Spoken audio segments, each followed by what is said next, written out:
Am 26. April 1986 um 1:23 Uhr geschah die bis heute größte nukleare Katastrophe der Menschheit. Im Kernkraftwerk Tschernobyl explodierte der Block 4 bei einem Versuch, der den Ausfall von externer Stromversorgung simulieren sollte.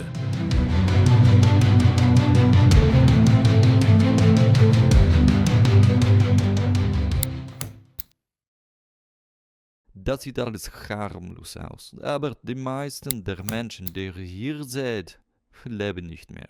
Sie waren sogenannte Liquidatoren, ja.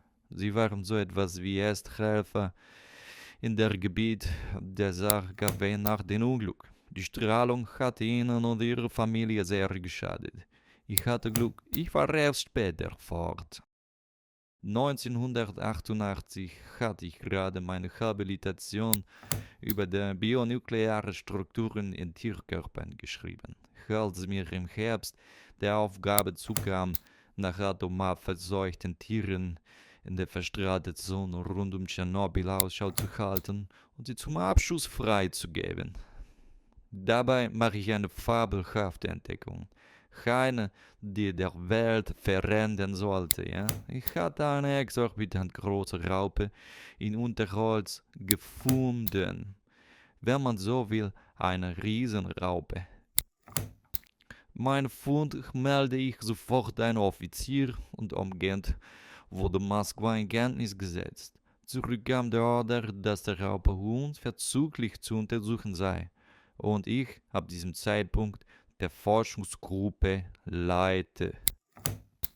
Eine Sporthalle wurde am Rand, aber innerhalb der Sperrzone in ein provisorisches Labor und Forschungszentrum umgebaut. Dort untersuchten Viktor Dobras und 10 weitere Wissenschaftler die Riesenraupe.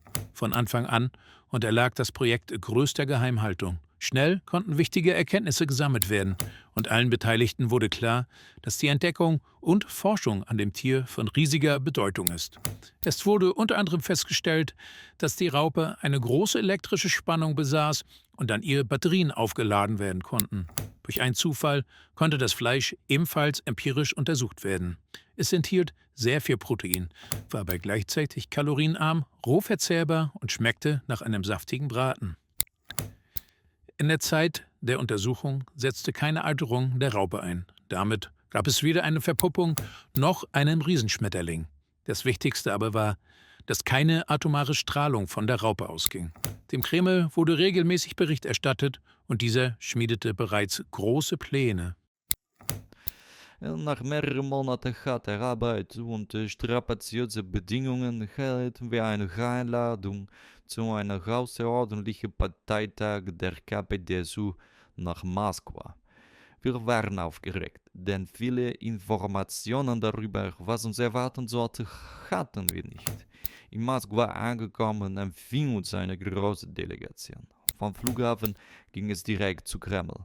Alle wichtige Leute ließen sich sehen, selbst Gorbatschow und so, ja. Unsere Verunsicherung nahm von Sekunde zu, denn der Anliegen von die Parteiobere war uns nicht bewusst. Nachdem wir in eine große Saal geführt wurden, wurde uns eine Zukunftsvision präsentiert, ja.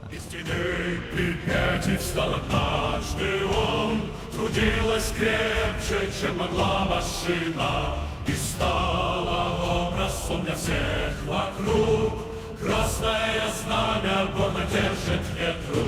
Гусеница, гусеница, вперед! Die Abteilung Propaganda des Zentralkomitees hatte ganze Arbeit geleistet. Die Raupe wurde als neues Zeichen der Identifikation auserkoren. Die eierlegende Wollmilchsau in Gestalt einer Raupe war die neue Hoffnung des real existierenden Sozialismus. Die Forscher rund um Viktor Dobras sollten dieses Projekt weiter begleiten, nachdem sie aus Moskau wiederkamen. Doch dies blieb Wunschdenken. Ein paar Wochen nach der Einladung in Moskau kam es nach Unruhen zur politischen Wende in einigen Bruderstaaten der UdSSR. Dadurch wurde die Forschung an der Raupe erst hinten angestellt und schließlich komplett verworfen. Schließlich standen wir fast vor der Aus. In der neu gegründeten Staat Ukraine gab es keine Notwendigkeit mehr für die Raupe. In den unruhigen Zeiten wurde sie schnell vergessen. Von mir jedoch niemals. Anfang der 90er Jahre konnte ich die Raupe in die ehemals provisorische Forschungseinrichtung unterbringen.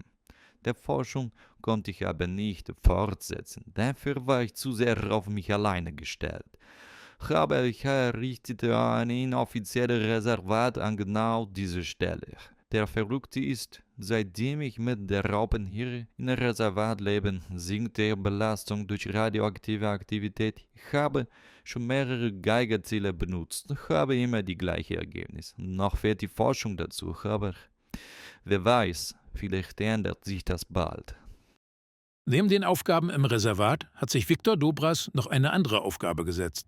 Denn durch die halbherzige Beobachtung der kontaminierten Zone nach dem Fund der ersten Riesenraupe wurden andere mutierte Raupen nicht mehr wahrgenommen. Dadurch entkamen viele von ihnen aus dem geschützten Reich rund um Tschernobyl. Viktor Dobras hat es sich zur Aufgabe gemacht, diese zu finden und in das Reservat zurückzubringen. 7 Raupen leben bereits in dem von ihm betreuten Bereich. Hier, dieses Video haben wir vorletzte Woche auf Instagram gefunden. Wir haben dann sofort mit der Nutzerin Kontakt aufgenommen und ihr die Rechte der Video abgekauft. Ja? 5.000 € mussten wir dafür bezahlen. Ja? Und für die Rechte an die Video, dass wir die Leute können verklagen, die hochladen. Im Anschluss haben wir die Raupe im gefilmten Bereich gesucht. Wir haben 4 Tage gebraucht, aber schließlich waren wir erfolgreich. Das war schon ganz okay, ja. In den Bergen von Georgien haben wir einmal ganze 3 Monate nach Raupe gesucht. Ich will einfach nicht, dass die Raupen in der falschen Hände gelangen und ihnen Schaden zugefügt wird. Sie sollen noch ein würdiges Leben haben und nicht an die meistbietenden Käufer verhökert oder als Wunderwesen ausgestellt werden oder so. Woher Viktor Dobras das Geld zum Kauf der Videorechte hat und wie er die Raupen in das Reservat bringt, will er nicht verraten. Dafür geht er mit den Raupen bald an die Öffentlichkeit. Denn das Geheimnis um die Raupen lässt sich nicht ewig wahren. Auch die immer wieder auftauchenden Exilraupen lassen das Unterfangen kostspieliger werden. Mit der Veröffentlichung sollen Geldgeber akquiriert werden, die die Forschung rund um die Raupe wieder vorantreiben sollen. Erste Gespräche mit potenziellen Investoren kamen schon zustande. Die Raupen haben schon eine extrem große Stellenwert in meinem Leben. Gerade jetzt im Alter muss ich darauf achten, dass sie in der Zukunft nach meinem Ableben noch gut versorgt sind. Dafür werde ich jetzt sorgen.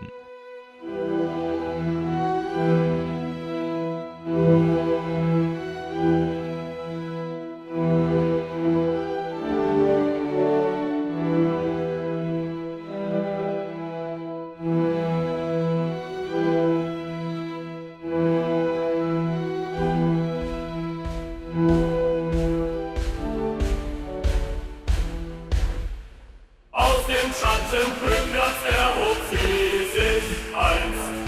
Arbeitet mehr als es jede Maschine nur kann. Die Raupe ein Vorbild für Jung und Alt. Hält heute stolz die rote Fahne in den Wind. Die Raupe, sie schreitet voran. Schaut nur